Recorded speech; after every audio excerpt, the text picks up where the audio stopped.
എന്റെ ഭാര്യയോട് എനിക്ക് വെറുപ്പ് തോന്നി തുടങ്ങിയിരിക്കുന്നു. എന്നെ മനസ്സിലാക്കാൻ പോയിട്ട് കിടപ്പറയിൽ എനിക്ക് തൃപ്തി തരാൻ പോലും അവൾക്കിപ്പോൾ ആവുന്നില്ല. പ്രണയിച്ചാണ് ഞങ്ങൾ വിവാഹം കഴിച്ചത്. കുട്ടിത്തരങ്ങളും കുസൃതിയും മാറാത്തൊരു കാന്താരി പെണ്ണിനോട് തോന്നിയ ഇഷ്ടം പ്രണയമായി മാറി. പക്ഷേ വിവാഹശേഷം ഞാൻ ഇഷ്ടപ്പെട്ടിരുന്ന അവളുടെ കുട്ടിത്തവും കുസൃതിയും ഒക്കെ പിന്നീട് എനിക്ക് വിനയായി തീർന്നു. ജീവിതത്തെ പ്രാക്ടിക്കലായി കാണാൻ അവൾ ശ്രമിക്കാറില്ല. എല്ലാം അവൾക്കൊരു തമാശ പോലെയാണ്. എന്റെ ടെൻഷനും ബുദ്ധിമുട്ടുകളും പറയാൻ ശ്രമിക്കുമ്പോഴൊക്കെ അവൾ അതൊന്നും ശ്രദ്ധിക്കാതെ പട്ടിയുടെയും പൂച്ചയുടെയും പക്ഷികളുടെയും ഒക്കെ കാര്യം പറഞ്ഞിരിക്കും. ആദ്യമൊക്കെ ഞാനത് കാര്യമാക്കിയില്ല. പക്ഷേ പിന്നെ പിന്നെ എനിക്ക് സഹിക്കാനാവുന്നതിനപ്പുറമായി കാര്യങ്ങൾ. ജീവിതത്തിന്റെ ബുദ്ധിമുട്ടുകളിൽ ഭർത്താവിന് താങ്ങും തണലുമായി കൂടെ നിൽക്കേണ്ടവളാണ് ഭാര്യ. വാക്കുകൾ കൊണ്ടെങ്കിലും ആശ്വാസമാകേണ്ടവളാണ് ഭാര്യ. പക്ഷേ എന്റെ ഭാര്യയ്ക്ക് എന്നെ മനസ്സിലാക്കാൻ പോലും ആയില്ല. എനിക്ക് പറയാനുള്ളത് കേൾക്കാൻ പോലും അവൾ കൂട്ടാക്കാറില്ല. ജീവിതത്തിലെ കഷ്ടപ്പാടുകൾ എന്തോ ഞാൻ തനിച്ചായതുപോലെ. എനിക്ക് എന്നോട് തന്നെ വെറുപ്പ് തോന്നി തുടങ്ങിയ സമയത്താണ് എൻ്റെ ജീവിതത്തിലേക്ക് ഫേസ്ബുക്കിലൂടെ ദക്ഷ കടന്നു വന്നത്. ഫേസ്ബുക്കിൽ ഞാൻ എഴുതുന്ന ഓരോ കഥയെപ്പറ്റി അഭിപ്രായം പറയുമായിരുന്ന അവളുമായി ഞാൻ വൈകാതെ സൗഹൃദത്തിലായി.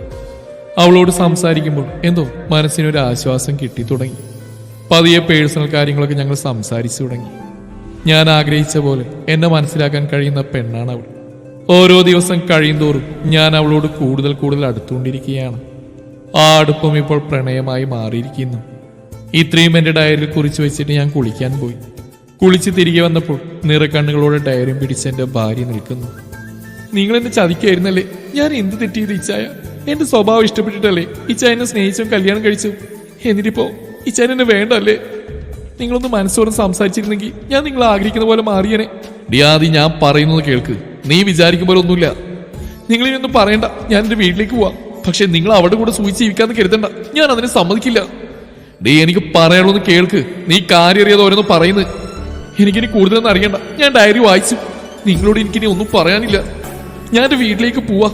ഇനി എന്തുവാണെന്ന് അവർ തീരുമാനിക്കട്ടെ. ഡേ, എടുത്തിയാടി ഓരോ മണ്ടത്തിനെ കാണിക്കല്ലേ. എനിക്ക് പറയാനുള്ളത് കേട്ടിട്ട് പോണോ വേണ്ടോ തീരുമാനിക്കേ. ഞാൻ പറയുന്നത് ശ്രദ്ധിക്കാതെ അവൾ വീട്ടിൽ നിന്ന് ഇറങ്ങി നടന്നു. ആ വഴി വന്ന ഓട്ടോയിൽ കയറി അവളുടെ വീട്ടിലേക്ക് പോയി.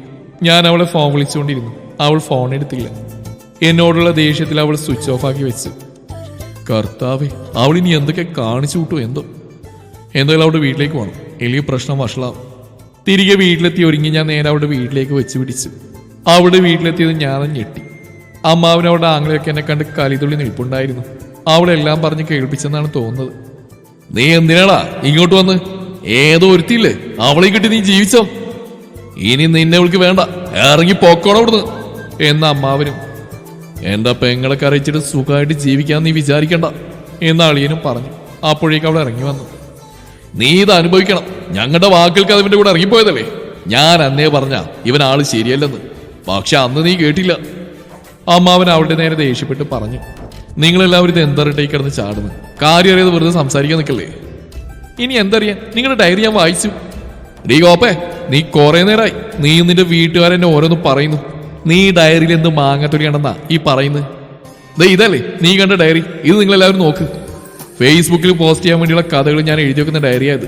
മിക്കവരും അവീത കഥകൾ എഴുതാൻ കണ്ടിട്ട് ഇനി ഞാൻ മാത്രം എഴുതാതിരിക്കണം എന്നോർത്ത് എഴുതിയ കഥയാത്. കൂടിയും കഴിഞ്ഞു വന്ന് ബാക്കി കൂടി എഴുതി കഥ പൂർത്തിയാക്കുന്നോർത്ത് കൂടി കഴിഞ്ഞു വന്നപ്പോ അതെടുത്ത് വായിച്ചിട്ട് എന്റെ നേരെ ചാടിത്തുള്ളിയിട്ട് ഇങ്ങോട്ട് പോകുന്നു. ഇതാ നടന്ന്. അല്ലാതെ എനിക്ക് പറ്റിയായിട്ടൊരു ബന്ധവുമില്ല.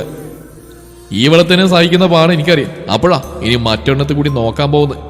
മരിക്കാൻ ഏതെങ്കിലും ട്രെയിൻ നിറച്ചാ പോരെ, എന്തിനാ ഒരുപാട് ട്രെയിന് എന്ന് വിനിച്ചാൽ നിങ്ങൾക്ക് വാ തുറന്ന് പറഞ്ഞുകൂടായിരുന്നോ കഥ എഴുതിയതാണെന്ന്? പോടി കോപ്പേ, എന്നെ കൊണ്ട് വല്ലതും പറയും. നീ സമ്മതിച്ചോ? ഭദ്രകാളിയപ്പോൾ ഉറഞ്ഞു തുള്ളിങ്ങി പോകുന്നില്ലേ? ഒന്ന് ക്ഷമിക്കിച്ചായ, നിങ്ങളെ നഷ്ടപ്പെടുന്ന തോന്നിയോണ്ടാ ഞാനങ്ങനെ പെരുമാറിയത്. അത് നിങ്ങൾ അത്രയ്ക്ക് ഇഷ്ടമായതുകൊണ്ടല്ലേ. ഏത് പെണ്ണാലും സ്നേഹിക്കുന്ന പുരുഷന് മറ്റൊരു പെണ്ണായിട്ട് ബന്ധമുണ്ടെന്ന് പറഞ്ഞാൽ സഹിക്കില്ല. മതി മതി, നിനക്ക് അലിയിലും എടുത്തിയാട്ടത്തിരി കൂടുതലാ മോളെ. നിന്നോട് ഞാൻ അപ്പോഴേ പറഞ്ഞ അവൻ അങ്ങനെയൊന്നും ചെയ്യില്ല, നല്ല പയ്യനാണെന്ന്. വാ മോനെ, കേറിയിരിക്കടാ. ഇല്ല അമ്മാവ, പോയിട്ട് കുറച്ച് കാര്യം ചെയ്തു തീർക്കാനുണ്ട്. കള്ളക്കിളവ് ഇത്രയും നേരം എന്നെ കുറ്റമായിട്ട് ഓന്നിനേക്കാൾ വിധത്തിൽ നിറം മാറി. എന്റെ പൊന്നളിയാ, നിങ്ങൾ ഇനിയെങ്കിലും എഴുത്തും കോപ്പൊക്കെ നിർത്താൻ നോക്ക്. ഈ ചാനോട് എഴുത്ത് നിർത്താൻ പറയാം. നീ ആരടാ? നീ നിന്റെ കാര്യം നോക്കിയാൽ മതി എന്ന് ആങ്ങൾക്ക് ചുട്ട മറുപടി അവൾ കൊടുത്തു. ഇനി വല്ലതും പറഞ്ഞ അവളുടെ വായിലിരിക്കുന്ന കേൾക്കേണ്ടി വരുന്ന അറിയാവുന്നതുകൊണ്ടാവും പിന്നെ അവരൊന്നും മിണ്ടിയില്ല. ഞാനിപ്പോൾ ബാഗ് എടുത്തുകൊണ്ടിരാം, നമുക്ക് നമ്മുടെ വീട്ടിലേക്ക് പോയിച്ചായ എന്നും പറഞ്ഞവൾ അകത്തേക്ക് പോയി തിരികെ ബാഗുമായി വന്നു. അവരോട് യാത്ര പറഞ്ഞ റോഡിലൂടെ പതിയെ നടന്നു. എന്നാലും നീ എനിക്ക് അവിഹിതമുണ്ടെന്ന് പറഞ്ഞില്ലടി ദുഷ്ടേ. നിനക്കപ്പം എന്നെ ഒട്ടും വിശ്വാസമല്ലേ? അത് പിന്നെ നിങ്ങളെല്ലാത്തിനും കാരണം. കഥ പകുതി എഴുതൊക്കാൻ ആരാ പറഞ്ഞു? പിന്നെ അത് വായിച്ച കഥയാണെന്ന് തോന്നില്ല, അതുകൊണ്ട് പറ്റിപ്പോയതാ. അതെന്റെ കുഴപ്പമില്ല. അവള് പറയുന്നത് ശരിയാ. കഥക്കൊരു ഒറിജിനാലിറ്റി ഫീൽ ചെയ്യാൻ എന്നെ തന്നെ കഥാപാത്രമൊക്കെ എഴുതാൻ നോക്കി. മാത്രമല്ല അത് മുഴുവൻ എഴുതി തീർത്തുമില്ല. അപ്പൊ പിന്നെ അവളെന്നല്ല ആരായാലും അത് വായിച്ചാലൊന്ന് സംശയിച്ചു പോകും. എന്നോടുള്ള സ്നേഹ കൂടുതൽ കൊണ്ടാ അവളിങ്ങനെ കുറച്ച് എടുത്തിയായിട്ടുണ്ടെന്നേ ഉള്ളൂ. ആളൊരു പാവം പൊട്ടിപ്പെണ്ണ. സ്നേഹം കൊണ്ട് എന്നെ തോൽപ്പിച്ചുകൊണ്ടിരിക്കുന്ന എന്റെ കാന്താരി പെണ്ണ്. സ്നേഹം കൊണ്ട് ജീവിതത്തെ സുന്ദരമാക്കുന്ന ഭാര്യയുള്ളപ്പോൾ എങ്ങനെയാ മറ്റൊരു പെണ്ണിനെ സ്നേഹിക്കാൻ കഴിയുക? എന്തായാലും ഇനി ഈ ജന്മത്തിൽ ഞാൻ അവിധത്തെക്കുറിച്ച് കഥ എഴുതലെന്ന് തീരുമാനിച്ചു. വെറുതെ എന്റെ കുടുംബം കലക്കേണ്ട കാര്യമില്ലല്ലോ.